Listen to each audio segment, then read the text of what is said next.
ஆண்டவரும் இரட்சகருமாகிய இயேசு கிறிஸ்துவின் இணையற்ற நாமத்தில் உங்கள் யாவருக்கும் என்னுடைய அன்பின் வாழ்த்துதல்கள். கர்த்தர் உங்களை ஆசீர்வதிப்பாராக.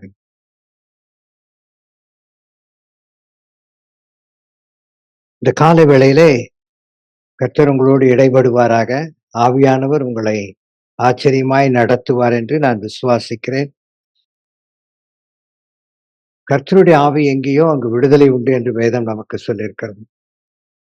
தட் மீன்ஸ் ஆண்டவருடைய பிரசன்னம் இருக்கும் இடத்தில் நமக்கு நிச்சயமாகவே விடுதலை உண்டு. ஆனால் இந்த விடுதலை கொடுக்கிற நாம் எப்படி இருக்கிறோம் என்று இந்த நாளிலே நாம் தியானிக்க போகிறோம். Dare to live different. நாம் ஒரு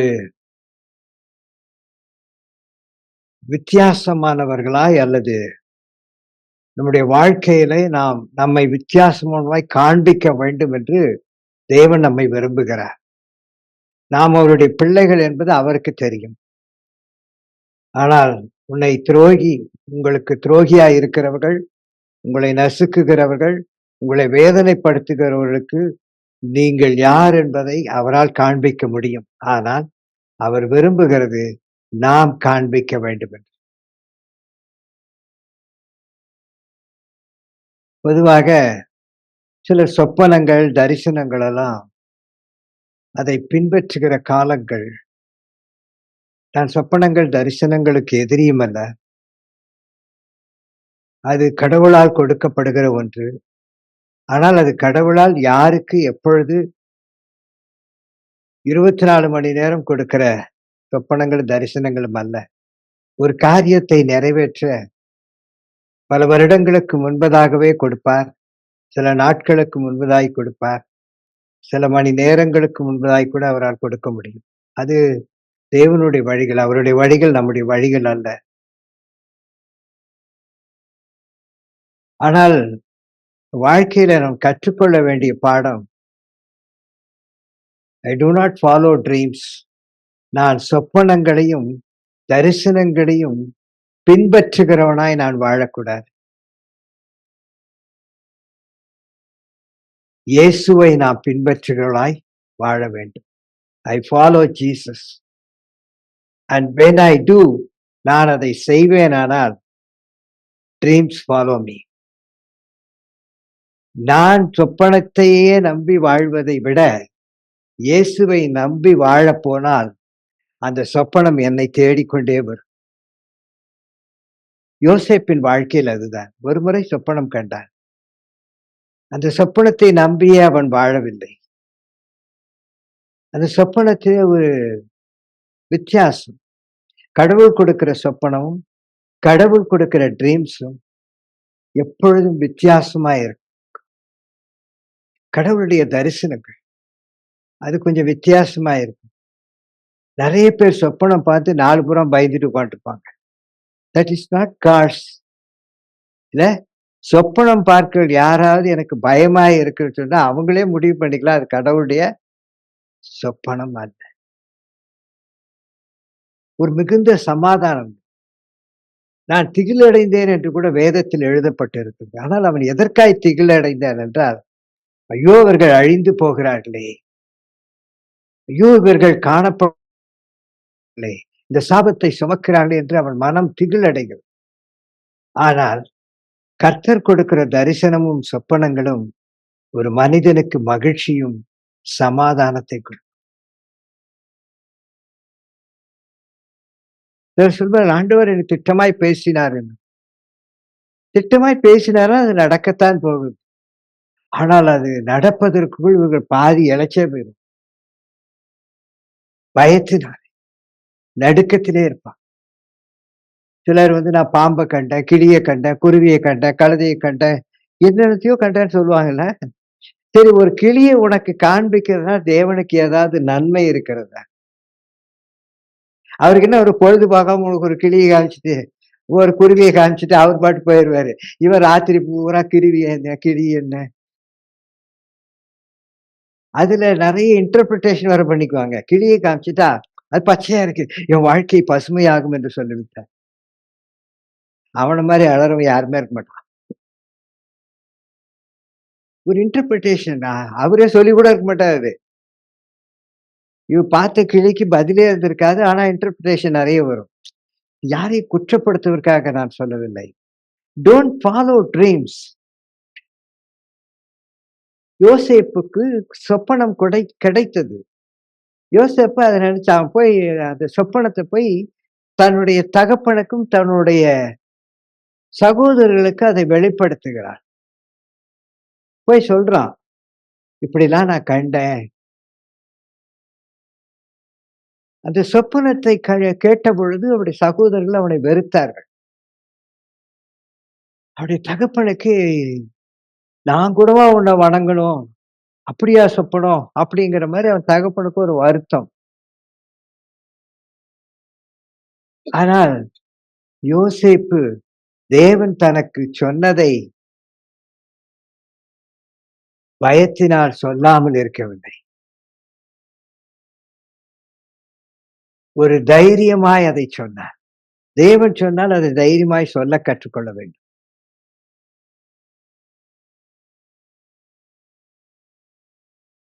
அந்த சொப்பனத்தை அவன் சொல்லிவிட்டதுக்கு அந்த தைரியம் அவனுக்கு இருந்தது. நம்முடைய வாழ்க்கையில பாருங்க, நம்முடைய உறவுகளுக்கு முன்பு நான் கடவுளுடைய மனிதன் என்று சொல்ல அநேகர் வெட்கப்படுவோம். சர்ச்சில் சாட்சி சொல்லுவாங்க. பிரைஸ் தி லார்ட் எங்க வேணா சொல்லுவாங்க. உன் சகோதரன் இந்துவாய் இருக்கிறான் என்று வைத்துக்க. அவனிடத்தில் போய் பிரைஸ் தி லார்ட் சொல்ல சொல்லுங்க பார்க்கலாம். சொல்ல மாட்டோம். அதுக்கு நிறைய இன்டர்பிரேஷன் கொடுப்போம். அதுக்காக போய் சொல்லுன்னு நான் சொல்ல வரல. ஆண்டவர் நம்மிடத்துல விரும்புகிற ஒரு வாழ்க்கை, நீ ஒரு வித்தியாசமானாய் வாழ்ந்து காண்பிக்க வேண்டும். Leave a different life. உன்னை பார்த்தா உனக்கும் அவனுக்கும் ஒரு வித்தியாசம் இருக்க வேண்டும். நீயும் லஞ்சம் வாங்குற, அவனும் லஞ்சம் வாங்குற. நீ பைபிள தூக்கிட்டு ஆலயத்துக்கு போகும்போது, ஞாயிற்றுக்கிழமை ரொம்ப பக்தியா தான் இருக்கிறான். திங்கள்ல இருந்து வெள்ளி வரைக்கும் என்னோட தான் ஷேரிங். பாவத்துல ஷேரிங், டாஸ்மார்க்ல ஷேரிங், சிகரெட்ல ஷேரிங், பொய் சொல்றதுல ஷேரிங், எல்லாத்துலயும் என்னோட ஷேரிங்கா இருப்பான். சண்டே மட்டும் அவன் பக்தி ஆயிடுவான். சண்டே மட்டும் பாவமே செய்வான். இல்ல, என் தேவனால் என் தேவன் விரும்புகிற ஒரு வாழ்க்கை, நானும் நீயும் தேவனுடைய பிள்ளையாய் காண்பிக்க வேண்டும். அதனாலதான் டோன்ட் ஃபாலோ ட்ரீம்ஸ். உனக்கு ஆஞ்சைகள், உனக்கு ஆசைகள் நிறைய இருக்கும். ஒவ்வொரு மனிதனுக்கும். நான் கலெக்டர் ஆகணும், நான் இன்ஜினியர் ஆகணும், டாக்டர் ஆகணும். ஒவ்வொரு குழந்தைகளுக்கும் சிறு வயதிலிருந்தே இந்த ஆசைகள் இருக்கு. நான் இப்படி வாழணும், நான் அப்படி வாழணும், நான் இந்த இதுல நல்ல ப்ரமோஷனுக்கும், நான் இந்த கல்லூரியில நான் இப்படிலாம் இருக்கணும். எல்லாருக்கும் உள்ள ஆசை. ஒவ்வொரு மனிதனுக்குள்ள ஆசை. ஆனால் அதை நம்பியே வாழுகிற அநேகர் உண்டு. இந்த போஸ்ட் கிடைக்கல, இல்ல இந்த கோர்ஸ் கிடைக்கல, செத்து போற அநேகர் உண்டுல்ல. நீட்ல செத்து போனா நம்ம படிச்சிருக்கோம்ல. கிடைக்கலன்னா செத்து போயிடுச்சு. we follow that dreams. நாம் விருப்பத்தையே நம்ம அப்படியே போயிட்டு இருக்கோம். அதனாலதான் ஆண்டவர் சொன்னார், என்னுடைய வழிகள் உன்னுடைய வழிகள் அல்ல. அது அவர்களுக்கு புரியாது. ஆனா நமக்கு புரியணும்ல. என் தேவன் ஏதோ ஒரு வழியை எனக்கு வைத்திருக்கிறார்.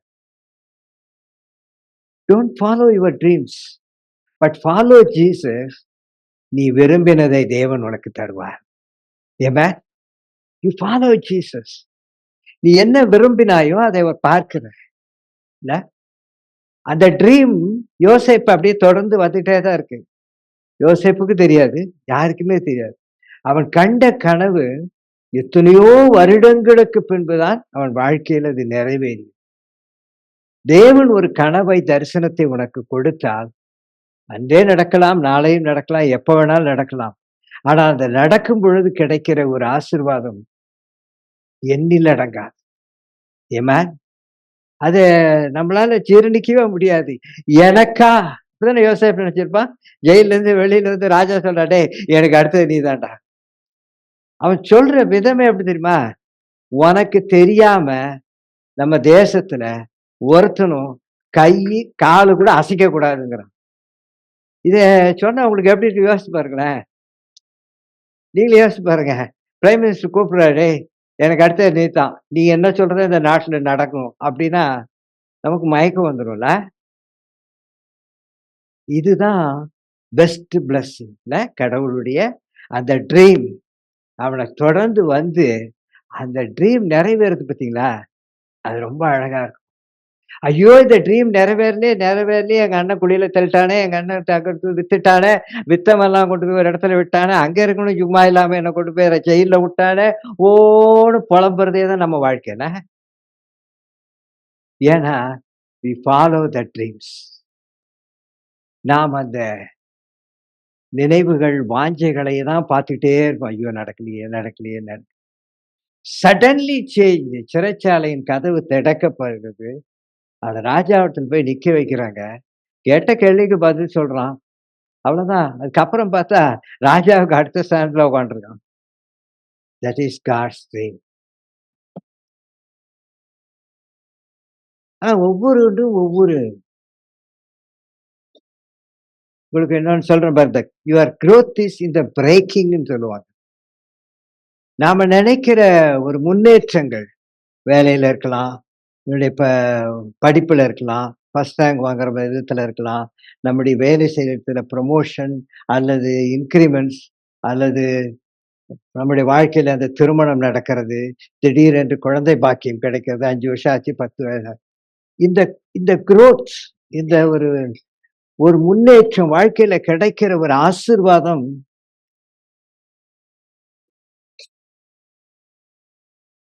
500க்கு 495 மார்க் வாங்கிட்டு உனக்கு இதுல கிடைச்சிருச்சு அப்படின்னா, யாராவது சந்தோஷப்படுவாங்கன்னு நினைக்கிறீங்களா? அவன் 495 வாங்குனான், அவனுக்கு கிடைச்சிருச்சு. 300 வாங்கினவனுக்கு கிடைச்சா என்ன பண்ணுவீங்க? ஏய் அதிசயம் இவனுக்கெல்லாம் கிடைச்சிருச்சு. இவனுக்கெல்லாம் கிடைச்சிருச்சு. அது வேற அந்த மாரி சந்தோஷப்பட மாட்டோம். இவனுக்கெல்லாம் கிடைச்சிருச்சு. அவனுக்கு கிடைச்சிச்சுன்னு சந்தோஷப்பட மாட்டோம். இவனுக்கெல்லாம் கிடைச்சிருச்சு. Your growth is in the breaking. நீ எப்பொழுது உடைக்கப்படுகிறாயோ, அந்த உடைக்கப்பட்டு நீ அழுது கொண்டிருக்கும் பொழுது தான், உனக்கு அந்த உயர்வு வருது அது. அதெல்லாம் நம்மளால ஃபீல் பண்ணவே முடியாதுல்ல? எனக்கா? எனக்கு கல்யாணம் ஆகாதுன்னு சொல்ட்டாங்க. அப்பா, அம்மாவும் ஒண்ணும் பண்ணல. அவ்வளோதான். திடீர்னு பார்த்தா கல்யாணம் முடிவடையுது. அப்ப எப்படி இருக்கும்? இல்ல நேத்து தான் என்னமோ யோசித்தோம் இன்னைக்கு. நேத்து தான் யோசித்தேன் 5 வருஷம் ஆச்சு, 10 வருஷம் ஆச்சு குழந்தை பாக்கியம் இல்ல. ஏதோ போய் டாக்டர்ட்ட எதையோ பண்ண போனா அவன் சொன்னா கன்சீவ் ஆயிட்டோமா. ஹார்ட் அட்டாக் வருதுல்ல. அந்த ஹார்ட் அட்டாக்ல இருக்கிற ஒரு சந்தோஷம் வேற எதுலயுமே இருக்காது. இது ஒரு டிஃபரண்ட் ஹார்ட் அட்டாக். மரிப்பதற்கான ஹார்ட் அட்டாக் இல்ல. சந்தோஷத்தின் மிகுதியினால வர ஒரு ஹார்ட் அட்டாக். அப்படியே ஐயோ! இப்படியா நடந்துருச்சு இல்ல? அப்படின்னு நெஞ்ச பிடிச்சுக்கிறோம். அங்கே ஹார்ட் ஏதாவது வலிக்குதுன்னு சொல்லுச்சா? டப்புன்னு நெஞ்ச பிடிச்சுக்குவோம். இல்ல? ஆமா. காரணம் என்ன தெரியுமா? உன்னுடைய அந்த உடைப்பிலிருந்து வெளிவரும் பொழுது கிடைக்கிற சந்தோஷம். ஆனா, your growth is in the breaking not a blessing. உன்னுடைய ஆசீர்வாதத்தில் கிடைக்கிற சந்தோஷம் வேறு. அதான் சொன்னேன்ல 500க்கு 495 கிடைச்சா, ஃபர்ஸ்ட் ரேங்க் எடுத்தவனுக்கு பாராட்டுறது வந்து ஒரு பெரிய விஷயம் இல்ல. ஏன்னா ஃபர்ஸ்ட் ரேங்க் எடுத்தான் பாராட்டு. ஃபெயிலே ஆயிட்டு இருக்கவன ஒருத்தன் பார்த்து திடீர்னு பாஸ் ஆயிட்டான்னு வச்சுங்களேன், அவன கூப்பிட்டு "டேய் நீலாம் பாஸ் ஆயிட்டறடா" அவனுக்கு ஒரே சந்தோஷம். இந்த பிளஸ்ஸிங்க்கும், பிரேக்கிங்ல கிடைக்கிற ஒரு முன்னேற்றம் இருக்குல்ல, அதான் நம்முடைய வாழ்க்கையில நெறைய நீங்க உங்க வாழ்க்கைய அப்படியே உட்கார்ந்து யோசித்து பார்த்தீங்கன்னா தெரியும். எங்கெல்லாம் நீங்க உடைக்கப்படுகிறீர்களோ, உடைக்கப்படும் பொழுது கர்த்தர் உங்களை உயர்த்தும் பொழுது கிடைக்கிற சந்தோஷத்தை விட மேலானது ஒன்றுமில்லை. எப்பல்லாம் பிரேக் ஆகுறீங்களோ, எப்பல்லாம் அழறீங்களோ, you follow Jesus. You love your Jesus.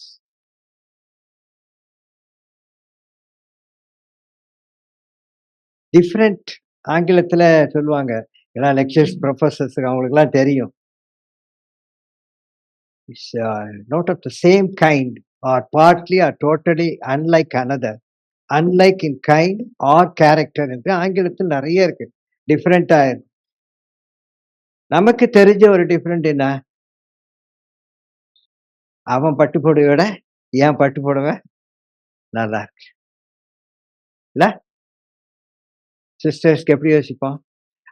பட்டு புடவை 5000 என் பட்டு புடவை 400 ஆனா அத விட நல்லா இருக்கு. அது டிஃபரெண்ட்டு. சில பேருக்கு அவங்க வீட்டுக்காரர் எடுத்து குடுத்தா ரொம்ப பிடிக்கும். ஏன்னா எப்பவும் எடுத்து தர மாட்டாரு. திடீர்னு பொசுக்குன்னு தூக்கிட்டு வந்துட்டாருன்னா, ஹார்ட் அட்டாக். அங்க ஒரு அட்டாக். கேட்டா கூட எடுத்து தர மாட்டான் அந்த மனுஷன். அவன் திடீர்னு பார்த்தா பட்டு புடவையோட வந்து நிக்கிறாரு. இல்ல? அது ஒரு அந்த பிரேக்கிங் இருந்துச்சு. எடுத்துறதே இல்ல, ஒண்ணுமே செய்யறதில்ல. என் வீட்டுக்காரர் எதுவுமே செய்யறதில்ல. என் வீட்டுக்காரர் லேட்டாவே வராரு. என் வீட்டுக்காரர் சம்பளமே கம்மி தான். என் வீட்டுக்காரன்னே நெறைய பிரேக்கிங் இருக்கும் ஒய்ஃப்‌க்கு. திடீர்னு அவரு ஏதோ மனசு மாறி ஒண்ணு வாங்கிட்டு விட்டாருன்னு வச்சுங்களேன், ஹார்ட் அட்டாக் வந்துரும். இல்ல? இவரா? ஏங்க நீங்களா? நீங்களா? அவருக்கு இப்ப ஹார்ட் அட்டாக். வாங்கிட்டு வந்தா நமக்கு கிடைக்கிற சந்தோஷத்த. ஒரு கிஃப்ட் பாரு நீங்களா? இல்ல?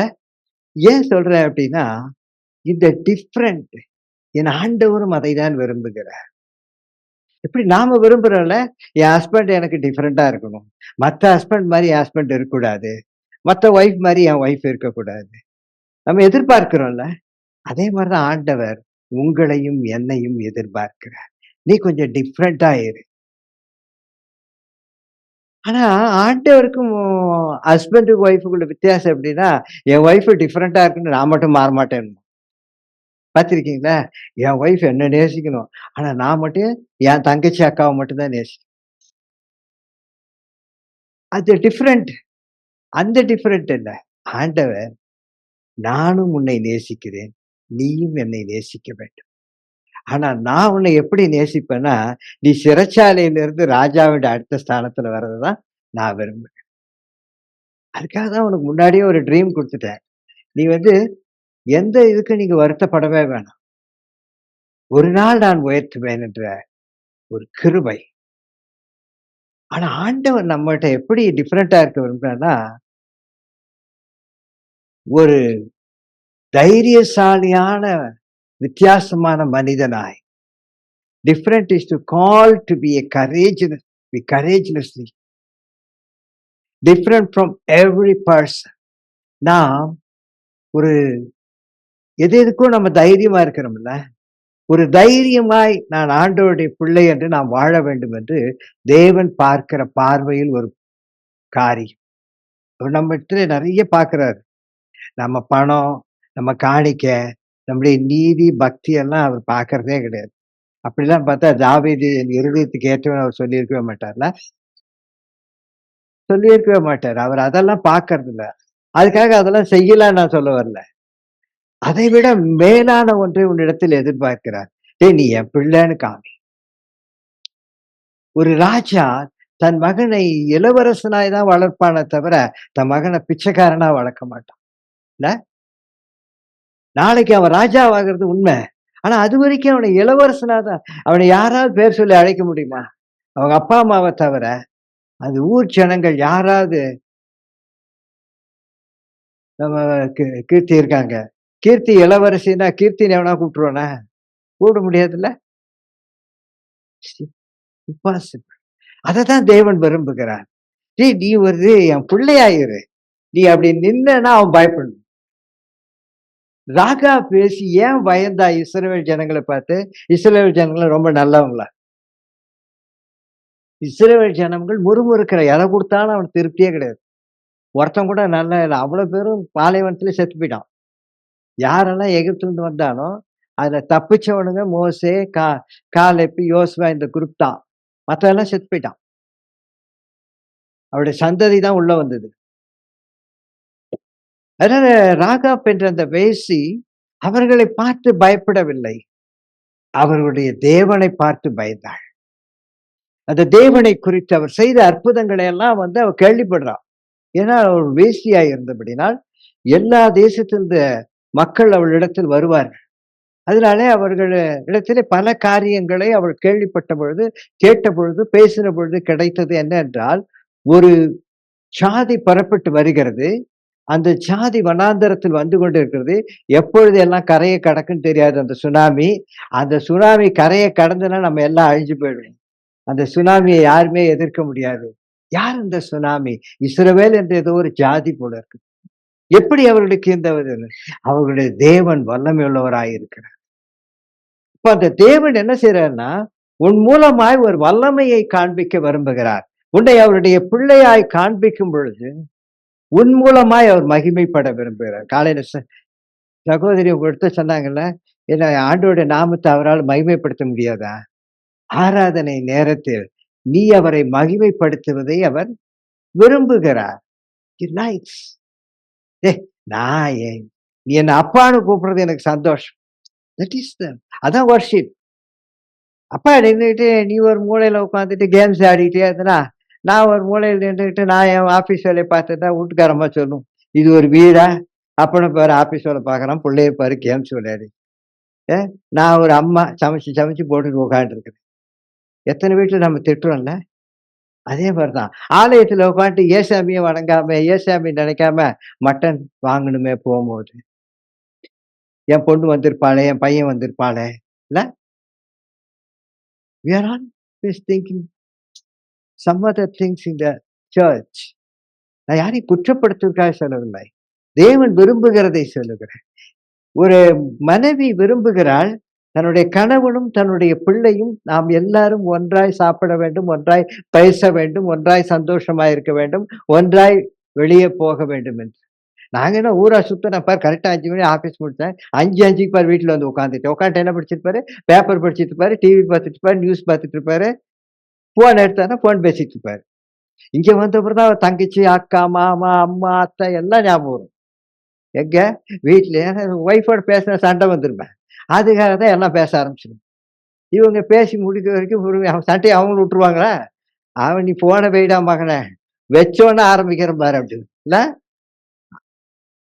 ஆனால் ஆண்டவர் நம்மிடத்தில் விரும்புகிறது, ஆராதிக்கிற ஒரு நேரம் தான். நீ ஆலயத்துல உட்காரலாம். ஏன்னா, நீ கீழ்ப்படிந்து வருகிறாய். 7ஆம் நாளை அவர் ஆசீர்வதிக்கிறார். நான் ஆசீர்வாதம் பெறுவதற்காக ஆலயத்திற்கு வருகிறேன் என்று. அது நல்லது. இவை எல்லாம் கற்பனைகளும், கட்டளைகளும், பிரமாணங்களும் இவைகளில் அடங்கி வருகிறது. இதை நீ செய்யணும் அப்படிங்கிறது தான் கற்பனைகள். ஆனா, அவரை ஆராதிக்கிறது. ஆராதனை என்பதுன்னா, யூ ஹானர் யுவர் காட். உன் தேவனை நீ மகிமைப்படுத்துகிறாய். Honour your parents. தாயும் தகப்பனையும் கனம் பண்ணுவாயன. தாயும் தகப்பனையும் நேசிப்பாயன்னு கூட சொல்லல. கனம் பண்ணுவாயன. ரெஸ்பெக்ட். அவர் ஆனர் பண்ணணும். ஆலயத்தில் உன் தேவனை நீ ஆனர் பண்ணுவதான் அவர் பார்ப்பார். உன் பாக்கெட்ல ரூ. 10 எடுத்து போடுறியா, ரூ. 1000 எடுத்து போடுறியா எட்டி பார்த்துட்டு இருக்க மாட்டாரு. காசுக்காக வந்தா உட்காந்துருக்காரு ஏசாமி. ஒண்ணும் கிடையாது. You never expect. உன்னுடைய பணத்தை எதிர்பார்த்து உன் ஆலயத்தில் அவருடைய வீட்டில் அவர் வாசம் பண்ணவில்லை. அவரை நீ கனம் பண்ண அவர் விரும்புகிறார். அவரால் இந்த கல்லுகள் கூட அப்பங்களாய் மாற்ற அவரால் முடியும்.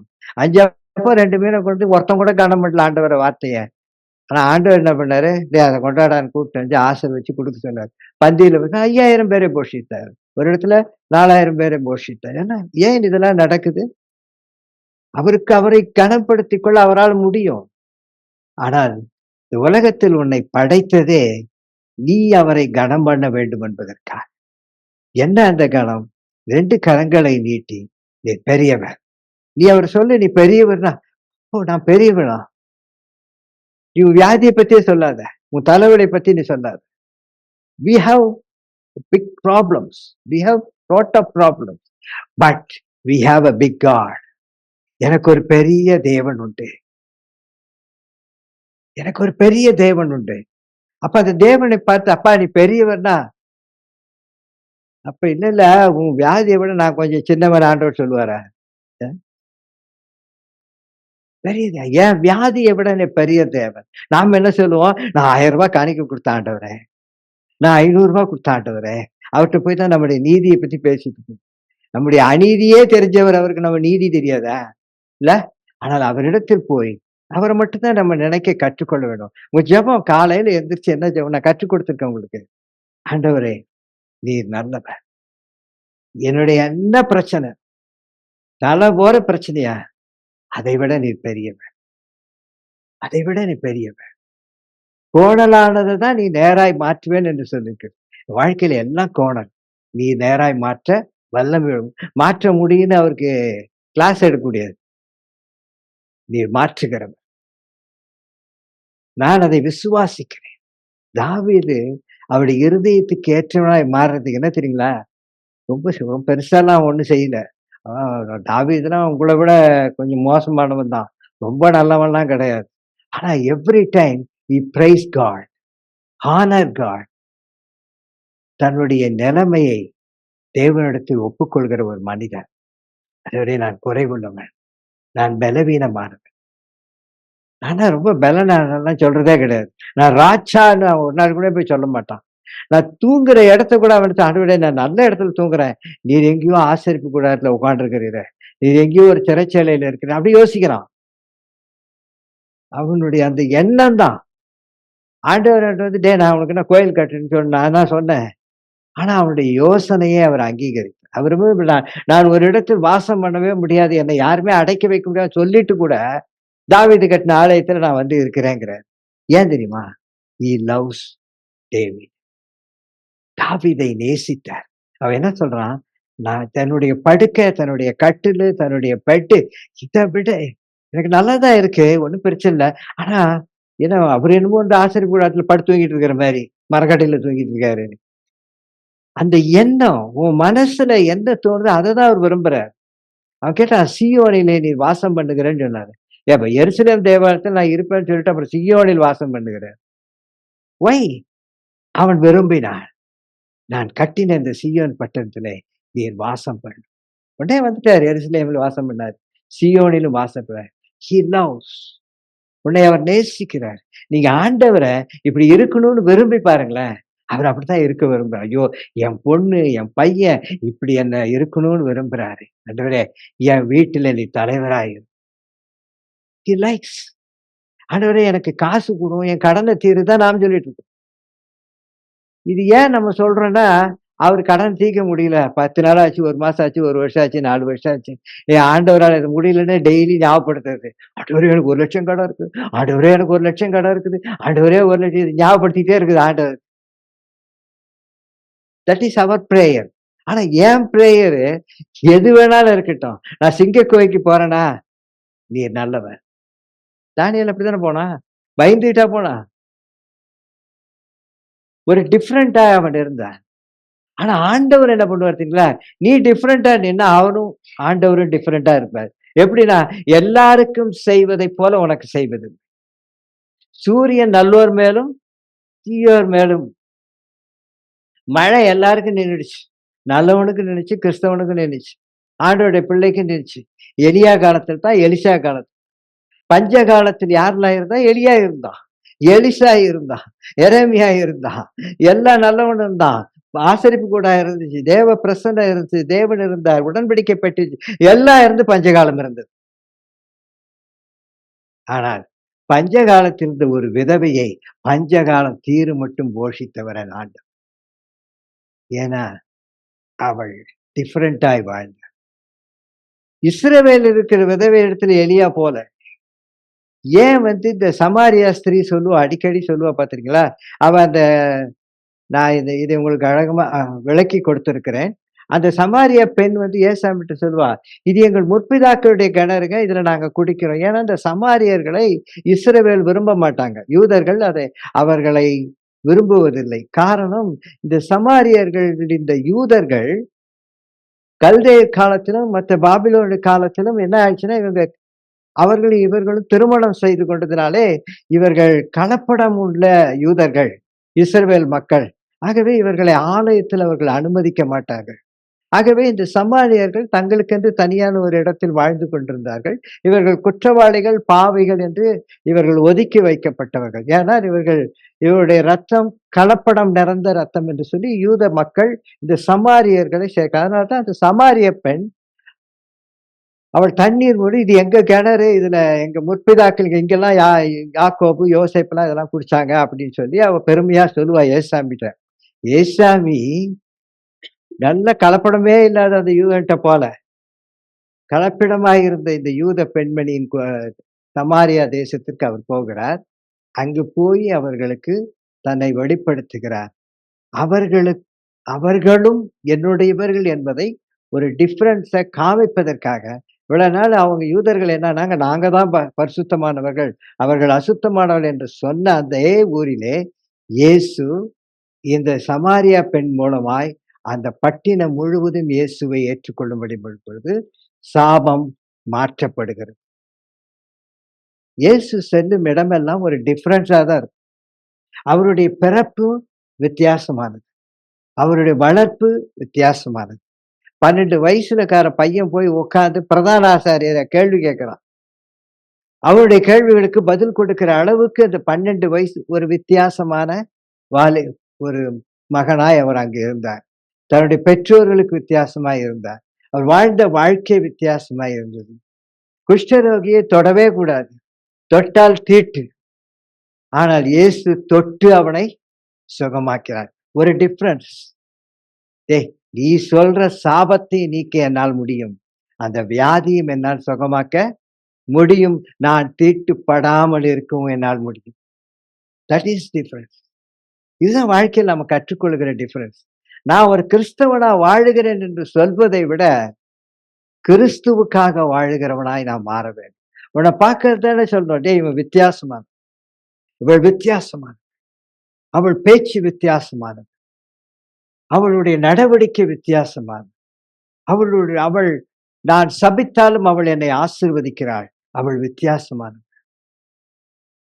கர்த்தர் வித்தியாசமாய், நீங்க ஆதியாகமம் 1:18 பார்த்தீங்கன்னா, பகலையும் இரவையும் ஆளவும் வெளிச்சத்துக்கும் இருளுக்கும் வித்தியாசம் உண்டாக்கினார். ஒரு இருளுக்கும் பகலுக்குமே வித்தியாசம்னா, உனக்கும் அவர்களுக்கும் வித்தியாசம் உண்டாக்க விரும்புகிறார். அது அவரே செஞ்சிருக்கலாம்ல. இரவாக பகலையாவது தானே உண்டாக்குனாரு. உங்களையும் அப்படியே பண்ணியிருக்கலாம்ல. உங்களை மட்டும் ஒரு வித்தியாசமா எல்லாரையும் கருப்பா படிச்சுட்டு, உங்களை மட்டும் ஜவப்பா படிச்சிருந்தா வித்தியாசம் இருக்கும்ல. நல்லா யோசிச்சு பாருங்களேன். எல்லாரையும் கருப்பா படிச்சிட வேண்டியது. ஆண்டவருடைய பிள்ளைங்க மட்டும் நல்லா சிவப்பா இருந்தோம்னா, அவனை விட நிறைய பாவம் செய்வோம். ஏன்னா நாம தான் வித்தியாசமா இருக்கோமே. அந்த வித்தியாசத்தை ஆண்டவர் விரும்புகிறார். அவனை விட ஆண்டவரை நேசிக்கிறதில் நீ எப்படி இருக்கிறாய்? அவர் விரும்புகிறதில் எப்படி இருக்கிறாய்? இந்த வித்தியாசம். அவர் God is a different from all. நம்முடைய கடவுளே எல்லாரை விட வித்தியாசமா இருந்துக்கிறார். பாவம் செய்த நம்மை பரிகாரத்தினாலே காப்பாற்ற வரவில்லை. தன்னையே ஒப்படைத்து காப்பாற்றினார். ஒரு வித்தியாசம். எல்லாரும் ஒரு பரிகாரம் தான் குடுத்தாங்க. இல்ல? நீங்க இந்த கல்யாணத்துல பார்த்துருக்கிறீங்களா? நம்ம இந்தியன் கல்ச்சர் மேரேஜ்லாம் 7 பொருத்தம் பார்ப்பாங்க. ஜாதக பொருத்தம், அந்த பொருத்தம். மாப்பிள்ளை கொஞ்சம் வசதியா இருந்தான்னு வச்சுங்களேன், ஒரு பொருத்தத்துக்கு பரிகாரம் தேடிக்குவாங்க.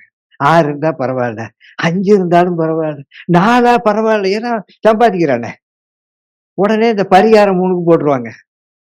புடிக்கலன்னு வச்சுங்களேன், 7 இருந்தா கூட ஏதாவது ஒண்ணு தேடுவாங்க. அது இல்லைன்னு சொல்லணும். அதுக்கு இல்லையா அவரு வந்து அந்த அந்த ஜாதியில ஒண்ணு எடுத்துக்கிறது. அந்த அது வந்து பானைங்க, இது வந்து 7 பானைங்க, இது 5 பானைங்க, இது 3 பானைங்க. ஏதோ ஒண்ணு. ஏன்னா வேணான்றது. வேணும்னா அது 1 பானையா இருந்தாலும் 7 பானைக்கு ஓகே. யாரையும் குற்றப்படுத்துறதுக்காக சொல்லவில்லை. இது மனித இயல்பு. ஆனா இறைவன் நம்மிடத்தில் எதிர்பார்க்கிறதுன்னா, என்ன மட்டும் நீ நம்பி வாழ். Don't follow dreams. அதுதான் கற்றுக் கொடுத்தேன். Don't follow dreams. Don't follow your desire. Don't follow your wishes. Follow Jesus. இவையெல்லாம் உன்னை தேடி வரும். யோசேப்ப கடைசி வரைக்கும் அவன் ட்ரீம் தேடி தான் வந்துச்சு. யோசேப்பு ட்ரீமை தேடி போவே இல்லை. ஒரு முறை தான் அவன் கனவு கண்டான். அதையே நினைச்சிட்டு அவன் வாழல. யோசேப்பு போயிட்டே இருக்கிறான். என் ஆண்டவரை நம்பி போயிட்டே இருக்கிறான். அந்த ட்ரீம் அங்கிருந்து ஓடி வந்துட்டே, கொஞ்சம் மெதுவா போடா, மெதுவா போடா, நான் வரணும்டா, நான் வரேன்டானே. நீ எப்போ வந்துட்டு போன அவன் போயிட்டே இருக்கிறான். அவனை கொண்டு போய் குழியில போட்டானா நான் போறேங்கிறான். அவனை சிறைச்சாலையில போட்டா டோன்ட் வரி, அவன் போயிட்டே இருக்கிறான். அப்ப கூட ஐயோ இந்த ட்ரீம் இருக்கே, ட்ரீம் வாட் ஹேப்பன், நான் ஜெயில இருக்கிறேனே, என்ன ஆச்சு, எனக்கு ஒரு தரிசனம் கொடுத்திய ட்ரீம், என்ன ஆச்சு அந்த ட்ரீம், கடவுளை என்ன அந்த ட்ரீம், அதெல்லாம் கேட்கவே இல்லை. அவன் பாட்டு தேவனை நம்பி போய்கொண்டே இருக்கிறான். ட்ரீம் ஒடியாருது, பின்னாடியே ஒடியாது. உன் ஆசீர்வாதம் உன்னை தேடி ஓடினா விட்டுட்டு போயிடாதரா, உன்னை ஆசீர்வதிக்கிறதுக்கு ஆண்டவர் சொல்லியிருக்காருடா, நீ பாட்டு போயிட்டே இருக்கிறியன்னு உன்னை தேடி உன் கூடவே அது ஒடியாரும். உன் ஆசீர்வாதம், உன்னுடைய ப்ரமோஷன், உன்னுடைய கிருபைகள், உன்னுடைய இரக்கங்கள் எல்லாம் உன் பின்னாலதான் ஓடியாரணும். ஏமேன், ஏமேன். ஆமா.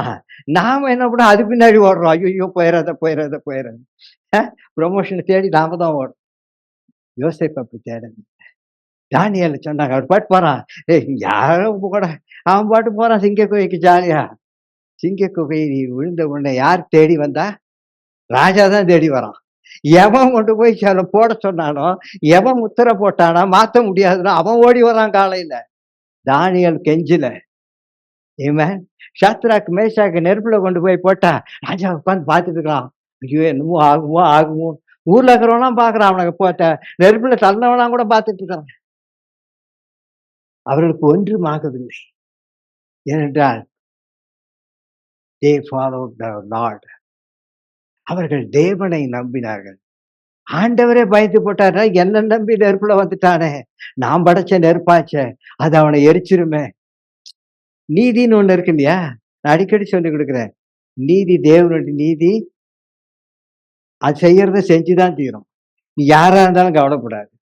இயேசு கிறிஸ்துவே அந்த நீதி மரணத்துக்கு ஒப்பு கொடுத்தது. ஏன்? அவர் சும்மா இருக்கணும்ல. அவர் பாட்டு வந்தாரு, சுகமாக்குனாரு, அவர் பாட்டு வந்தாரு, விடுதலையாக்குனாரு, போயிட்டே இருக்கலாம்ல. இவர் சும்மா இல்லாம ஏதோ அம்மாவுடைய பாவத்தை நான் சுமக்கிறேன், உன் பாவத்தை நான் சுமக்கிறேன், நீதி பார்த்துட்டு பாவத்தை நீ சுமத்தினா அப்புறம் நீ யாரா இருந்தா எனக்கு என்ன? மரணம் உனக்கும் உரியது. இல்ல? சிலுவையில் இயேசு தொங்கில் ஏன் மரித்தார்? நீதி அவரை தண்டித்தது.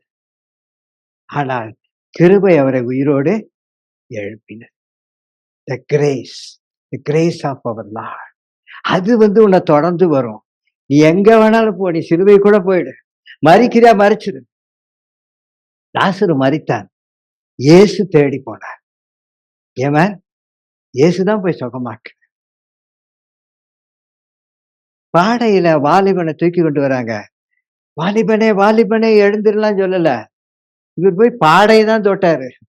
அவனை தொட்டிருந்தா என்ன ஆயிருக்குமே தெரியல. செத்து போனவனுடைய பாடையை மட்டும்தான் தொட்டார் ஏசாமி. பாடையை தொட்டதுக்கு அவன் உயிரோடு. ஏமேன். கர்த்தர் எவ்வளவு நல்லவர் தெரியுமா? உன்னை தொட்டு சுகமாக்கினார் என்றால், உன்னை தொட்டால் அவர் தீட்டுப்பட வேண்டும். அந்த தீட்டை அவர் ஏற்றுக்கொண்டார். குஷ்டரோகியை தொடுகிற எவனும் தீட்டுப்பட்டவன் என்று வேதம் சொல்லுது. ஆனால் குஷ்டரோகி இயேசு தொட்டு சுகமாக்கினார். ஏமேன். வித்தியாசமான ஆண்டவர். அப்ப நான் வித்தியாசமா வாழல. நான் எந்த அளவுக்கு என் ஜனங்களுக்கும் உன் ஜனங்களுக்கும் வித்தியாசம் உண்டாகும்படிக்கு செய்வேன். யாத்திராக 8:23. என்ன வித்தியாசம்? எல்லாமே இருளா இருக்குது. கோசை நாட்டுல இவங்க வீட்டு வெளிச்சம் இருக்கு இல்ல. அந்த சாபம் 10 வாதைகள் வந்தப்போ எல்லா இடத்துலயும் இருள், கார் இருள். தடவி பார்க்கத்தக்கன அப்பனா எவ்வளோ திக்கா இருக்கணும்ல அந்த இருள். அது ரொம்ப அழகா ஆவியானவர் எழுதுவாரு. தடவி பார்க்கத்தக்க இருள். சும்மா இருள் வேற, தடவி பார்க்கத்தக்க இருள்னா கார் இருள் நம்ம சொல்லிக்கலாம்ல. அந்த இருளை தொட்டு பார்த்தா அவ்வளவு திக்கா இருக்குமா, அந்த அளவுக்கு இருள். கோசை நாட்டுல இருக்கிற இஸ்ரேலுக்குலாம் வெளிச்சமா இருக்கு. மேல சூரியன் இருக்கு. ரெண்டு பேருக்கு தான் வெளிச்சமா இருக்கணும். ஆனா இவர்களுக்கு இருள். அது வித்தியாசம்.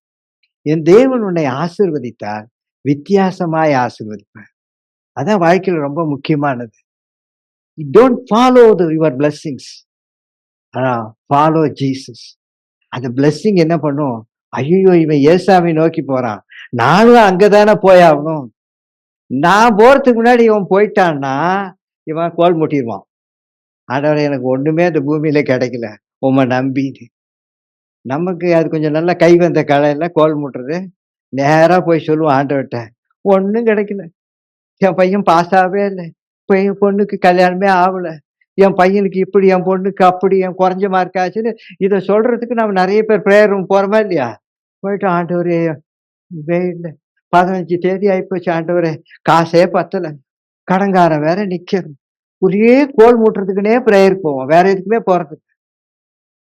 ஆனா இங்க பாருங்க, நீ ஆண்டவரை தேடி போனால் அந்த பிளஸ்ஸிங் என்னாலையும் போய் நம்மளை கோல் முட்டிடுவான். இவனை ஆசீர்வதிக்கும் தான் என்ன வச்சிருக்காரு. நான் என் குடு குடு குடுவோடி உனக்கு முன்னாடி உன்னை ஆசீர்வச்சு நீ போனோன்னா, ஆண்டவரே நான் சுகமானேன். நீ வியாதியோடு போயிட்டீன்னா அங்க போய் ரூம்ல என்ன பண்ணுவான்? இந்த வியாதி. நானும் நல்லா ஜெபம் பண்ணேன், பைபிள் படிச்சேன், அ உபவாசம் இருந்தேன். எனக்கு வியாதி சுகமாக்கலையேன்ற ஒரு கோல் மூட்டை நமக்கு மூட்டை போயிடுவோம். ஆனா அதுக்கு பயந்துக்கும் அந்த பிளெஸ்ஸிங். நீ அதுக்கு முன்னாடியே உன்னை சுகமாக்கி. அப்ப நம்ம என்ன சாட்சி சொல்றோம்? ஆண்டவரே நான் சுகமானேன். ஜனங்களுக்கு முன்பாய் சொல்லுகிறேன், நான் சுகமானேன். நான் விடுதலையானேன். நெறைய பேருக்கு இந்த வீட்டுக்கு வந்ததுலேருந்து எனக்கு பிரச்சனைங்க. இந்த கோயிலுக்கு போனதுலேருந்து எனக்கு பிரச்சனைங்க. இந்த புருஷனை கல்யாணம் பண்ணது தாங்க இதுவரைக்கும் ரொம்ப நல்லா இருந்த மாரி. இவன கட்டி தாங்க நான் அழுவுறேன். அதுக்கு முன்னாடி அழுததே இல்ல. இவங்க கண்ணீரே பார்த்தது இல்ல. இவன கட்டுனதுலருந்து தாங்க நான் அழுவுறேன். இப்படித்தான் சொல்லுவோம். இது நம்முடைய பழக்கவழக்கங்கள். நம்முடைய கல்ச்சர் அப்படி. இல்ல? அதுக்காக மேல்நாட்டு இருக்கவங்கலாம் நல்லா இருக்காங்கன்னு நெனச்சுக்காதீங்க. நம்மள விட அவங்க மோசம். எதற்காக சொல்லுகிறேன் என்றால், ஆண்டவர் பார்த்தீங்கன்னா, மல்கியா 33:18 சொல்லுவார். நீதிமானுக்கும் துன்மார்க்கனுக்கும் தேவனுக்கு ஒரு வித்தியாசம். தேவனுக்கு ஊழியம் செய்கிறவனுக்கும், அவருக்கு ஊழியம் செய்யாதவனுக்கு ஒரு வித்தியாசத்தை காண்பீர்கள். நீங்க தேவனை பின்பற்றினால் உங்களை வித்தியாசமாய் நிறுத்துவார். ஆமென், ஆமென். நீங்க மட்டும் இந்த ஆண்டவரை பின்பற்றி பாருங்கள். உங்கள தேடி அந்த புரமோஷன் வந்துரும். உங்கள தேடி அந்த வேலை வரும். உங்கள தேடி அந்த கணவன், மனைவி வருவார்கள். உங்களை தேடி உன் பெற்றோர் வருவார்கள். உங்களை தேடி உன்னுடைய செழிப்பும் வரும். நீ ஆண்டவரை மட்டும் நீ தேட. Don't follow those things. Follow Jesus. வாழ்க்கையில என் ஆண்டவரை பாருங்களேன், அவருடைய கிரியேஷன் டிஃபரெண்ட் இல்ல? ஏன் நம்ம மேல எவ்வளவு அன்பு வச்சா, முதல்ல ஆதாம உண்டாக்கியிருக்கலாம்ல. நம்ம அப்படித்தான் நினைப்போம். ஏன்னா எல்லாத்துக்கும் நான் தான் ஃபர்ஸ்ட் காடுங்கிறாரு. என்ன மட்டும் கடைசியில தானே படைச்சாரு. அப்படிதான் யோசிக்கிறோம். நம்ம அப்படித்தான் யோசிப்போம். எதையுமே நல்லதா யோசிக்க மாட்டோம்ல. நெறைய அப்படிதான் யோசிப்போம். 6வது நாள் தான் என்ன படைச்சாரு. அதுக்கு முன்னாடிலாம் அவங்களெல்லாம் நேசித்து அதையெல்லாம் படைச்சுட்டாரு. பிசாசு கூட யூஸ்லெஸ் ஃபெல்லோ நல்லதே நினைக்க மாட்டேங்கிறான் பாரு இவன். இவனுக்காக தான்டா சூரியனே படைச்சாரு. இவனுக்காக தான்டா சந்திரனை படைச்சாரு. இவன் வரத்துக்கு முன்னாடி இவனுக்கு எல்லாவற்றையும் செய்து. இவன் வரத்துக்கு முன்னாடி இவனுக்கு செடி வேணும், இவனுக்கு பழம் வேணும். டேய் அவன் இந்தியாவுல வாழறானா, அதுக்குரிய செடிகள அங்க விளைய செய்யணும். அவன் அமெரிக்காவுல வாழப் போறானா, அதுக்குரிய செடிகள அங்க விளைய செய்யணும். அமெரிக்கா வராதுக்கு முன்னயே இவரு எந்தெந்த நாட்டுல எது எதெல்லாம் விளையணும், எந்தெந்த நாட்டுல எந்தெந்த துணியெல்லாம் இவன் போடுறதுக்கு அதெல்லாம் வேணும். எங்க காட்டன் வேணும், எங்க கம்பளி செய்யணும், எங்க எல்லாம் செய்யும், எல்லா மரங்களையும் அங்கங்க படைச்சு வச்சு இதெல்லாம் பண்ணிட்டு, அவனுக்கு சாப்பிடுறதுக்கு வேணுமே, விளைய செய்யுது எல்லாத்தையும் விளைய செஞ்சுட்டாரு. அவனுக்கு நல்ல போர் அடிக்குமே. இவன் தான் பாலைவனத்துல போய் கூட கறி இல்லன்னு ஓன்னு அழுது புலம்புறவனுங்கல்ல. இத பத்தி அவருக்கு நல்லா தெரியும். படைக்கு முன்னாடியே தெரியும் நம்ம யாருன்னு. அதனால தான் இவனுக்கு மீனு, ஆடு, மாடு எல்லாம் வச்சு. இவரு ஏன் பலிய கொண்டாந்தாரு தெரியுங்களா? இவனுக்கு வெட்ட தெரியாது. இந்த பலிபீடத்துல பலிய போட்டுட்டு, அந்த சாப்பாடு வேஸ்ட் ஆகக்கூடாது. கடலையா போட முடியும்? கொண்டு நல்லா சாப்பிடணும். அதுக்கு நடுவுல ஒரு பலிய வேற உண்டாக்கிட்டு. கடவுள் இதெல்லாம் நம்முடைய நன்மைக்காக, நம்ம நல்லா சாப்பிட்டு நல்லா இருக்கணுங்கிறதுக்காக, பல காரியங்களை பார்த்து எல்லாம் முடிச்சுட்டு, கடைசியில இந்த வீணா போன மனுஷன ஆமா உண்டாக்குறார். அதுங்கெல்லாம் அவர் சொன்னத கரெக்ட்டா கேக்குதுங்க. சூரியன் ஏதோ மாறி நின்னுச்சா? ஒரு நாள் நான் ஒதுக்க மாட்டேன்னு கோச்சுக்குதா? 6 நாளைக்கு முன்னாடி என்னென்னலாம் படைச்சாரோ, அதெல்லாம் கடைசி வரைக்கும் ஒழுங்கா இருந்துச்சு. தங்கள் சுபாவத்தை கூட அவைகள் மாற்றிக்கொள்ளுது கடவுளுக்காக. ஆண்டவர் சொன்னார், "டேய் 3 பேர் நெருப்புல இருக்கிறாங்கடான்னு." உடனே அதனுடைய சுபாவம் என்ன? எரிக்கணும். நெருப்பினுடைய சுபாவம் அதுக்குள்ள போட்டா எரியும். அவன் தலைமுடிய கூட அது எரிக்க முடியலன்னா, இவ்ளோ கேவலமா அந்த நெருப்ப நம்ம யோசிப்போம் பாருங்களேன். இல்ல நெருப்ப கத்தா நம்மலாம் பயப்படுவோம்ல? தண்ணி ஊத்தி அணைக்கணும். ஓடு ஓடு அணைச்சிருன்னு. அ எங்க இருந்தாலும் அவங்க அம்மா, "டேய்" அப்படின்னுவாங்க. உடனே அவன் ஓடி அணைக்கணும். இல்லன்னா அவனுக்கு 2 விழும். இல்ல? ஆனா, அந்த நெருப்பு கடவுளுக்கு பயப்படும். கடவுளுடைய பிள்ளைகள் வந்திருக்கிறார்கள். அவருடைய தலைமுடி கூட கருகக்கூடாது. தன் சுபாவத்தை இழந்து நிற்கிறது. சிங்கம் நீங்க அந்த சிங்கத்த உங்களுக்கு நெறைய தடவ சொல்லிக் குடுத்துருக்கேன்ல. சிங்கம்லாம் நல்லா பசியோட இருக்கும். அவன் சும்மாலாம் வச்சிருக்க மாட்டான் சிங்கத்த ராஜா. வேணும்னே 4 நாள் பட்டினி போட்டுருப்பான். "போட போறேன் பார்றா" அப்படின்னு. சிங்கம் பயங்கர ஆக்ரோஷமா நிக்குது. தானியேல கொண்டு போய் போடுறாங்க. தானியேலுக்கு என்ன வயசு தெரியுங்களா? அவன் படுக்கிழவன், வயசானவன். இவன கொண்டு போய் போட்டா, சிங்கங்கள்லாம் யோசிச்சுது. ஒருத்தன நம்ம இத்தன பேர் திங்கணும் யாருக்கு பத்தும் இல்ல? அப்ப பாத்துச்சு. விழறவன் கடவுளுடைய பிள்ளை. நிச்சயமா இவன் கொழுத்து போயிருக்க மாட்டான். இவன் ஊழியம் ஊழியம் செஞ்சுட்டு ஆமா. சதையே இருந்திருக்காது. எலும்பு தான் இருக்கும். புத்திசாலிங்க சிங்கங்க. அமைதியா இருந்துச்சுங்க. அது ஏன் அமைதியா இருந்துச்சு தெரியுங்களா? சிங்கத்தின கறினா அதுக்கு பிடிக்காதுன்னா? இல்ல. அவனுடைய ஃபாஸ்டிங் இருக்க ஆரம்பிச்சிருச்சுங்க. ஒரு ஃபீஸ்டுக்காக. என்ன தெரியுமாச்சு? தானியேல தூக்கிட்டு தானியேல தூக்கிட்டு வந்தவனுங்க, தானியேலுக்கெல்லாம் யாரெல்லாம் இதெல்லாம் இந்த மாரி துர்ராளர்கள் எல்லாரையும் கொண்டு போய் அங்க போட்டாங்க. ஒவ்வொரு சிங்கத்துக்கும் ஒரு தானியேல் கிடைக்குது. முந்தி அத்தன சிங்கத்துக்கு ஒரே தானியேலு. இப்ப அத்தன சிங்கத்துக்கு ஏராளமான ஃபாஸ்ட் பிகம் ஃபீஸ்ட். ஏங்க தன்னுடைய ஆசீர்வாதத்த புரிஞ்ச சிங்கம் அமைதியா இருந்துச்சு.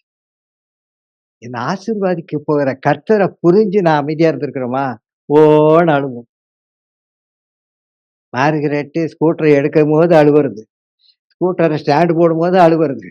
அ ஆலயத்திலயும் அழுவுறது. ஆலயத்துலருந்து போம்போது அழுவுறது. இதான் நம்ம வாழ்க்கை. மார்கரெட் அப்படி செஞ்சாங்கன்னு நான் சொல்ல வரல. சொல்றேன் நம்முடைய வாழ்க்கை அப்படி இருக்கு. ஆனா சிங்கம் கூட இவனுக்கு முன்னாடி படைக்கப்பட்ட சிங்கம் தான். இவன் தான் அதுக்கு பேரே வச்சவன். அது கூட ஆண்டவருக்கு பயந்துச்சு. இந்த 6வது நாள் கடைசியா இவனுக்கு பார்த்து பார்த்து செஞ்சு, இவன் நல்லா இருக்கணும்னு எல்லாத்தையும் செஞ்சு வச்ச இவன் மட்டும், அவர் சொல்றதையே கேட்க மாட்டான். சொல்றதையே கேட்க மாட்டான். அவன் இங்க என்னன்னா, நீ பாட்டு சொல்லிட்டு போயிருவீரு. இவனுக்கு நான் யார் பதில் சொல்றது? என் சொந்தக்காரன் கல்யாணம் ஆவலையா? கல்யாணம் ஆவலையான்னு கேட்பான். நீர் பாட்டு ஆகும்னு வாக்குத்தத்தம் குடுத்துட்டு போயிருவீரு சர்ச்சுல. அந்த இப்ப போதகரும் சொல்லிடுறாரு, "ஆண்டவர் உனக்கு ஒரு நல்ல மாப்பிள்ளைய கொடுப்பாரும்மா." அவரு வேற சொல்லிட்டு போயிருவாரு விசுவாசமா. எல்லாம் கரெக்ட் தான்.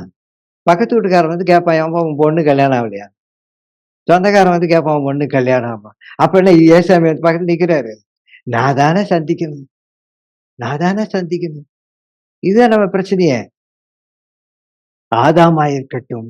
ஆதாமை படைத்த விதை எல்லாத்தையும் பாருங்க, வார்த்தையினால் உண்டாக்கினார். ஆதாம மண்ணுலருந்து உருவார். ஏன்னு கேட்க முடியுமா? ஏன் தெரியுமா? அதுங்கெல்லாம் அவருக்கு நல்லா தெரியும். "டேய் நீ மண்ணு. வேதம் சொல்லுகிறது நான் உன்னை மண்ணென்று நினைவு கூரும்." அப்படியே எந்திரிச்சு ஈட்டி எடுத்து ஓங்கிட்டு நிக்கும்போது சொல்றேன், "டேய் நீ மண்ணு. நீ மண்ணுக்கு தான் திரும்பு. நீ அப்படியே ஆட்டம் பாம்பு கண்டுபிடி. நீ என்ன வேணா கண்டுபிடி. ஆனா நீ மண்." இப்ப டாக்டர் இருக்காருங்க. டாக்டரு நம்ம போனோம்னா இன்ஜெக்ஷன் குடுக்குறாரு, மருந்து குடுக்குறாரு, மாத்திரை குடுக்குறாரு தோத்துறோம். அதனால டாக்டருக்கு வியாதியே வராதுன்னு யாராவது சொல்ல முடியுமா? கொரோனால எத்தன டாக்டர் இறந்திருக்கிறாங்க. இல்ல? நாம் மண் என்று அவர் தான் நினைவு கூர்கிறார். நாம நினைக்கிறதே இல்ல. நான் டாக்டர் ஆயிட்டா எனக்கு வியாதியே வராதுன்னு சொல்ல முடியுமா? நான் லாயர் ஆயிட்டா என்னைக்குமே தோக்க மாட்டேன்னு சொல்ல முடியுமா? ஒரு லாயர் தான் ஜெயிக்க முடியும். எல்லா லாயரும் ஜெயிக்க முடியாது. வாழ்க்கையிலே நாம் கற்றுக்கொண்டவன் காயின், ஆபேல் வித்தியாசமான பலிகள் அங்கீகரிப்பதிலே வித்தியாசம். தேவனுடைய எல்லா காரியங்களும் ஆபிரகாம் அழைத்தது வித்தியாசம். ஈசாக், யாக்கோபு, ரூத், நகோமி. ரூத்த வித்தியாசமா ரூத் அவ பாட்டு வாழ்ந்திருக்கலாம். அவ வந்து அந்நிய ஜாதி. ஆனாலும் அவங்க மாமியார பின்பற்றி வருகிறா. ஒரு வித்தியாசமாய் கொண்டு வந்து தனக்குள் சேர்க்கிறார். எல்லாரும் என்ன சொன்னாங்க? இஸ்ரவேல் நம்ம 12 கோத்திரத்துல தான் இருக்கணும். அத மீறி போகக்கூடாது. என் ஜாதிய விட்டு வேற ஜாதிக்கு போயிறக்கூடாது.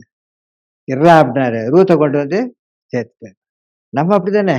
ஜாதி விட்டு ஜாதி கல்யாணம் பண்ணோம்னு கொஞ்சம் யோசிப்போம். கொஞ்சம் கஷ்டங்க. மத்ததெல்லாம் ஓகே. அது கொஞ்சம் கஷ்டம். ஆனா ஆண்டவரு ரூத்தை கொண்டு வந்து இஸ்ரவேலோடு சேர்க்கிறார். ராகாப் என்ற வேசியை இஸ்ரவேலோடு சேர்க்கிறார். உங்க 2 பேருடைய சந்ததியில் தான் இயேசு பிறந்தார். ஆமென், ஆமென். கர்த்தர் நல்லவர். கொண்டு போய் சேர்த்தவர் கொண்டு போய் பென்யமீன்ல சேர்க்கல. நீங்க பைபிள்ல நல்லா வாசிச்சு பாருங்களேன். ஒவ்வொருத்தனா அரசனாயிட்டு வருவான். ஆண்டவர் அதெல்லாம் சவுல் அவன் ஒரு பென்யமீன் கோத்திரத்தன். அதுக்கு முன்னாடி சாமுவேல் அவன் ஒரு லேவி கோத்திரத்துக்காரன்.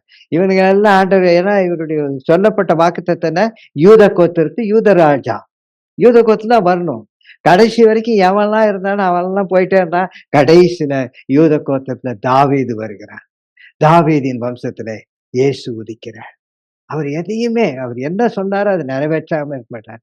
தாவீது தேவனை தேடினான். ஆனால் தாவீதின் ஆசீர்வாதங்கள் தாவீதை தேடிக்கொண்டே வரும். அவன் ஓடுறான், குகைக்கு ஓடுறான். சவுல் அவனை கொலை செய்ய வந்து கொண்டே இருக்கான். ஆனால் தாவீதை தேடி ஜனங்கள்லாம் வராங்க. நீங்க எங்களுக்கு ராஜாவாயிரும்.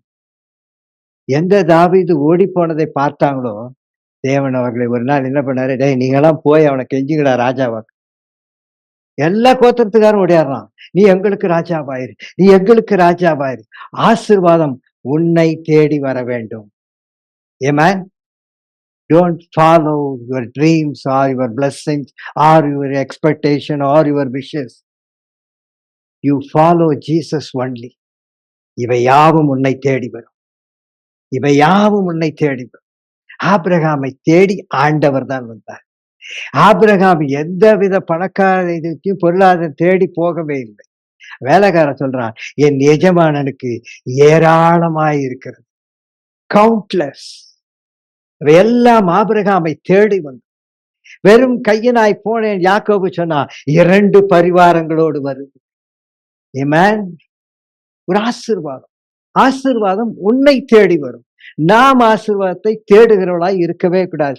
அந்த இடத்துல தான் ஒரு டிஃபரன்ஸ் காமிக்க வேண்டும் என்று தேவன் விரும்புகிறார். தானியேலுடைய வாழ்க்கையா இருக்கும். எல்லாருடைய Elizabeth, Mary, Joseph, John the Baptist எல்லாருடைய வாழ்க்கையில் கொஞ்சம் வித்தியாசமானவர்களாய் இருந்தார்கள். மேரி வித்தியாசம். என்ன சொல்றா?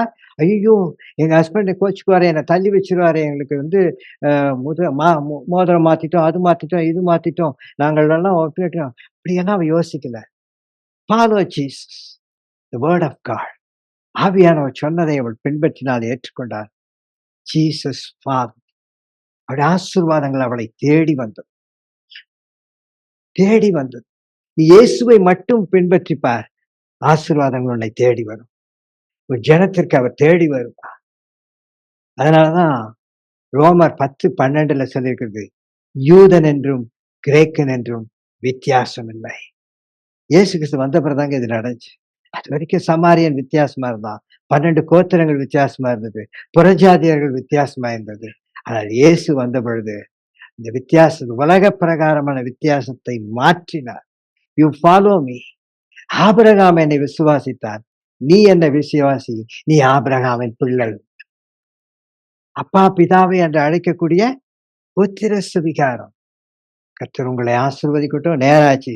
ஊழியங்களில் வித்தியாசம் உண்டு, கிரியைகளில் வித்தியாசம் உண்டு. இது எல்லாத்திலும் வித்தியாசம் காண்பிக்க வேண்டும் என்று 1 12 இவைகளை எல்லாம் பவுல், அப்போஸ்தலர் இவங்க எல்லாருடைய வாழ்க்கையில பாருங்கள், அவர்கள் வித்தியாசம். இவர்கள் உலகத்தை கலக்குகிறவர்கள். நீங்க நோபல் பிரைஸை பத்தி உங்களுக்கு எல்லாருக்கும் தெரியும். நோபல் பரிசுல 90% வாங்கினவங்க யூதர்கள் தான். 10% வெளியில் இருக்கும். ஆனந்த ஞானத்தை டிஃபரெண்ட் காமிக்கிறாடே. என் ஜனங்க தான்டா மெஜாரிட்டியா இருப்பாங்க, என் பிள்ளைங்க தான் ஆசீர்வாதத்துல மெஜாரிட்டியா இருப்பாங்க. பெருக்கத்துல மெஜாரிட்டி இல்ல, ஆசீர்வாதங்கள். அவர்களை விட நீங்கள் சுகித்திருப்பீர்கள், வாழ்ந்திருப்பீர்கள். எப்பொழுது என்றால் அவரை மட்டும் ஃபாலோ பண்ணுங்க. Don't follow your blessing, follow your Lord. Follow your Lord. ஆண்டவரே நான் உம்மை பின்பற்றுகிறேன். அப்பொழுது பிளெஸிங் உன்னை பின்பற்றி ஓடி வரும்.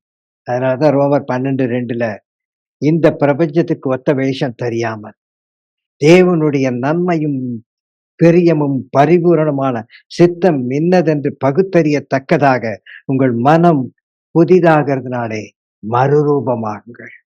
மறுரூபமாகுங்கள். நீங்கள் புதிய, ஆண்டவரே எனக்கு பலன் இல்லை, உம்மால் முடியும்.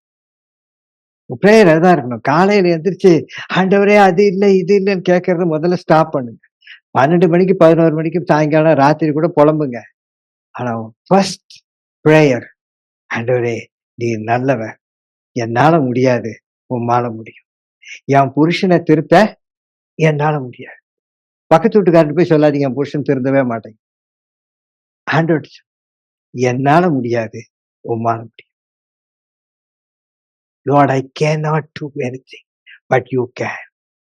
தட் இஸ் அவர் கிறிஸ்டியனுடைய ஒரு மோட்டோ, ஒரு விஷனே அதாங்க. என்னால முடியாது, உம்மால முடியும். ஆமென். அது சொல்லி பாருங்களேன். ஆச்சரியமா இருக்கும். ஒண்ணு சொல்லி நான் முடிக்கிறேன். நேரம் அதிகமாயிடுச்சு. ஆபிரகாம் உங்களுக்கு சொல்லியிருக்கேன். வந்த புதிதானவர்களுக்காக கற்றுக் கொடுக்க விரும்புகிறேன். ஆபிரகாம் லோத்த கூட்டிட்டு போறான். சாரி, அவனுடைய மகனை கூட்டிட்டு போறான். ஈசாக்கை அப்படியே கூட்டிட்டு போறான். பலியிடுவதற்காக கூட்டிட்டு போறான். சந்தோஷமா போயிருப்பானா? நமக்கு பட்டு புடவை கிடைக்கலனாலும் நம்ம வருத்தமா தானே போவோம். கோயிலுக்கு போகும்போது கூட வருத்தமா போப்பாரு. அவ பாரு நல்ல புடவை கட்டிருக்கா. என் வீட்டுக்காரன் பாரு. இல்ல? அப்படிதான் நம்ம போறோம். ஆனா அவனுடைய வருத்தம், நான் என் மகனை பலியிட போகிறேன். இருக்குல்ல, எத்தனையோ 100 வயசுக்கு அப்புறம் அவனை பெத்தெடுத்து அவனை போய் பலியிடுன்னு சொன்னா அவனுக்கு எப்படி இருக்கும்? ஆனாலும் போகிறான் ஒரு நம்பிக்கையில். அவனுக்கு என்ன ஒரு நம்பிக்கை இருந்துச்சுன்னா, அவன் செத்தாலும் ஆண்டவர் அவனை உயிரோடு எழுப்பாருன்னு தான் தைரியமா போறான். ஆண்டவரை பின்பற்றி தான் அவன் போனான். ஆண்டவருடைய வார்த்தையை பின்பற்றி போகிறான். அவன் போறான். எல்லாரும் என்ன பண்ணாங்க, நம்மலாம் எப்படி பிரசங்கம் பண்றாங்களோ எனக்கு தெரியாது. குழந்தையா இருப்பான். அதனால ஈஸியா போய் அவன் குழந்தையெல்லாம் ஒண்ணும் கிடையாது. நல்லா படிச்சு பாருங்களேன். 2 வேலைக்காரங்கள் சுமந்து வந்த கட்டைய அவன் ஒருத்தனே தூக்கிட்டு போறான். அப்ப அவன் வாலிபனா தானே இல்ல? 2 வேலைக்காரன் சுமந்த கட்டைய இவன் ஒருத்தன் தூக்கிட்டு போறான் முன்னாடி. அப்படின்னா அவன் பெரியவன். அப்போ ஆபிரகாமின் விசுவாசத்தை விட ஈசாக்கின் விசுவாசம் பெரியது. அவங்க அப்பா சொல்றாரு, "டேய் அங்க போய் உட்கார வச்சு படுறான்னா படுத்துக்கிறான். கட்டிட்டான். வெட்ட போறான்னா அவன் பேசாத இருக்கிறான். அவன் வாலிபனா இருக்கிறவன் இவன் 100 வயசுல தான் பெத்தெடுத்தான். அவன் வாலிபன்னா இவனுக்கு ஏகப்பட்ட வயசாயிருக்கு. அவன் ஒரு அறை விட்டுருந்தான் ஆபிரகாம. "டேய் என்னடா நீ யார் பேச்சை கேட்டு என்ன பலியிடுறியா?" அப்படின்னு. இல்ல? நம்ம தம்பி அவங்க அம்மா அப்படி சொன்னாங்கன்னு வச்சுக்கங்களேன். அ ஒரே அறை அவங்க அம்மா விட்டுருப்பான். ஆனா ஈசாக்கு அறையில இல்ல. அப்போ ஆபிரகாமின் விசுவாசத்தோட ஈசாக்கின் விசுவாசம் அவன் வேறுபடுத்துக்கிறான். சரிடான்னு. ஆனா இதுல நான் கற்றுக்கொள்ள வேண்டிய பாடம் என்ன தெரியும்? இந்த ஆபிரகாம், ஈசாக்கு விசுவாசம்லாம் ஒரு பக்கம். இது எனக்கும் உங்களுக்கு தெரிஞ்சதுதான். ஆனா ஆபிரகாமுக்கு, ஈசாக்குக்கு தெரியாத ஒரு நிகழ்ச்சி என்னன்னா, ஒரு ஆட்டு மந்தையிலிருந்து ஒரு ஆடு புறப்படுகிறது. வெளிய எந்த ஆடு அப்படிலாம் வராது. சட்டுன்னுலாம் வெளிய வந்துராது. எஜமானின் சத்தத்தை கேட்டு அங்கேயே தான் இருக்கும். அப்படியே ஒரு ஆடு வெளிய வந்தாலும் அந்த காலத்துல அந்த ஆட்ட தேடி கண்டுபிடிச்சு கொண்டு சேர்க்கிற வரைக்கும் அவன் தூங்க மாட்டான். ஏன்னா அவன் எஜமானுக்கு பதில் சொல்லணும். இல்ல? சும்மாலாம் ஒரு ஆட விட்டான்னா அவன்தையும் தான். ஆனா இந்த ஆடு அவர்களுக்கும் தெரியாமல் வந்து விடுகிறது. எல்லாம் தேடி பார்த்து சோர்ந்து போனாங்களா என்னமோ நமக்கு தெரியாது. பைபிள்ல இல்ல. ஆனால் அந்த ஆடு ஏங்க இந்த குட்டி ஆடு எப்படிங்க போகும்? அப்படியே மெதுவா அசைஞ்சு அசைஞ்சா வரும். குடுகுடுன்னு ஓடும். எந்த பக்கம் ஓடுறதே தெரியாது. அதான் தப்பி வருதே. கன்னா பின்னான்னு ஓடணும்ல. இந்த பக்கம் ஆபிரகாமும், ஈசாக்கும் புறப்பட்டு மலைக்கு மேல வராங்க. இந்த பக்கம் அந்த ஆடு ஓடி வருகிறது. ஆயமா அந்த வயசுக்கு அந்த ஆடு ஓடுனா, ஆபிரகாம் பாதி தூரம் வரத்துக்குள்ள இந்த பக்கம் வந்து இறங்கியிருக்கணும். ஆனா அந்த ஆடு வேகமாய் போகவில்லை. அந்த ஆடு ரொம்ப மெதுவாய் போயிருந்தா கூட பலி செலுத்தப்பட்டு விட்டுருக்கும். இல்ல? அது மெதுவாவும் போகக்கூடாது, வேகமாவும் போகக்கூடாது. எப்படிடா போகும்னா, ஆபிரகாமின் நடைக்கேற்றபடிதான் அந்த ஆடு வர வேண்டும். வாழ்க்கையில ஒண்ணு மட்டும் ஞாபகம் வச்சுங்க. பிரச்சனைகள் ஏராளத்தோட மலை ஏறுங்க. ஆனா இன்னொரு பக்கம் இயேசு உனக்காக வந்து கொண்டே இருப்பார். உன் ஆசீர்வாதம் உனக்கு மற்றொரு பக்கம் வந்து கொண்டே இருக்கும். அது எதுக்கு வரும் தெரியுமா? நீ எதிலயுமே வெட்டப்படக்கூடாது. நீ எங்கும் தோற்று போய் விடக்கூடாது. நீ எங்கும் அவமானத்தில் நின்று விடக்கூடாது. சரியான நேரத்தில் அந்த ஆடு வந்து நின்றுது.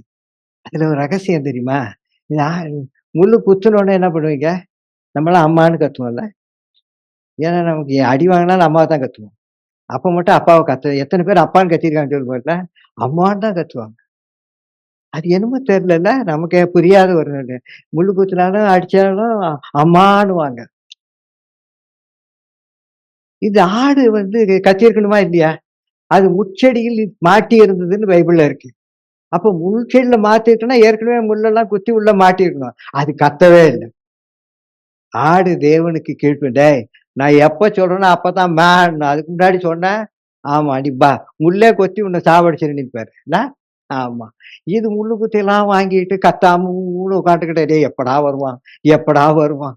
எப்படா அவன் கத்திய ஓங்குவான்? பாக்குது வட்டானா வெரி குட், வெரி குட். அவன் பட்டுட்டானா வெரி குட், வெரி குட். டேய் சீக்கிரம் கத்திய ஓங்கடா, சீக்கிரம் கத்திய ஓங்கடா, நான் கத்தணும்டா." நீங்க இமேஜின் பண்ணி பாருங்களேன், நீங்க படிக்கும்போது பைபிள் அப்படி அழகா படிங்க.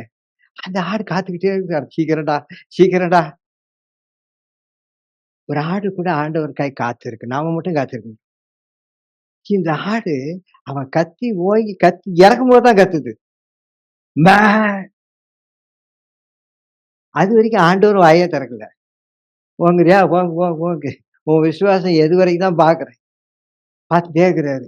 இறக்கும்போது தான் ஆபிரகாமே நெல். அப்ப அந்த சத்தம் வருது. ஈசாக்குக்கு பதிலாய் ஆடு. அப்போ தேவன் உனக்காக ஒரு ஆசீர்வாதத்தை வைத்து காத்திருக்கிறார். நாம தான் காத்திருக்கிறது இல்ல. ஆனா அவர் காத்திருக்கிறாரு. சீக்கிரம் எங்க வரணும்? பலிபீடத்தண்டை நீ வந்து நிற்கணும். நீ தேவ சமூகத்திற்கு வந்து விட்டாயானால், தேவன் உனக்கு ஒரு ஆட்டை தருவார். அல்லது உன் ஆசீர்வாதத்தை தருவார். இதுதாங்க டிஃபரெண்ட்டா வாழ்கிற வாழ்க்கை. நீ மட்டும் you follow Jesus. Don't follow all your blessings. நம்ம அம்மாமார்களுக்கு, ஐயோ! என் பையன் கலெக்டர் ஆகணும், இன்ஜினியர் ஆகணும், அதாகணும், இதாகணும். அதையே தேடி தான் போயிருப்பான். அத தேடி தான் ஜெபமே பண்ணுவாங்க. என் மகன் ஆண்டவருடைய பிள்ளையா இருக்கணும். எத்தன தாய் ஜெபம் பண்ணும்? யோசிச்சு பாருங்க. You follow Jesus. உன் பிள்ளை ஆண்டவருடைய பிள்ளையா மாறிட்டா, நீ என்னென்னலாம் எதிர்பார்த்து உன் பிள்ளைய வளர்க்குறோ, அதெல்லாம் உன் பிள்ளைய தேடி இவ மோசேய அனுப்பிச்சு வச்சார் நாணல் பெட்டியில. ஆனா ஆண்டவரை தேடினார். நாணல் பெட்டி ஆண்டவர் எங்க கொண்டு போய் வச்சாரு? ராஜ அரண்மனையில கொண்டு போய் நிறுத்தாரு. அவன ஒரு இளவரசனாய் வளர்க்கும்படி தேவன். Follow all the blessings followed Moses. எல்லாம் மோசஸ பின்பற்றி யாருமே வந்து மோசஸுக்கு குடுக்கல. அப்படியே தாய் ஆண்டவரை தேடினார். தாய்மார்களே, நீங்க ஆண்டவர மட்டும் தேடி பாருங்க. உன் பிள்ளையின் ஆசீர்வாதங்கள் உன் பிள்ளையை தேடி வரும். தேடி you follow Jesus. Blessings follow your children, your family, your husband, your wife. ஆமென். கர்த்தர் உங்களை ஆசீர்வதிப்பாராக.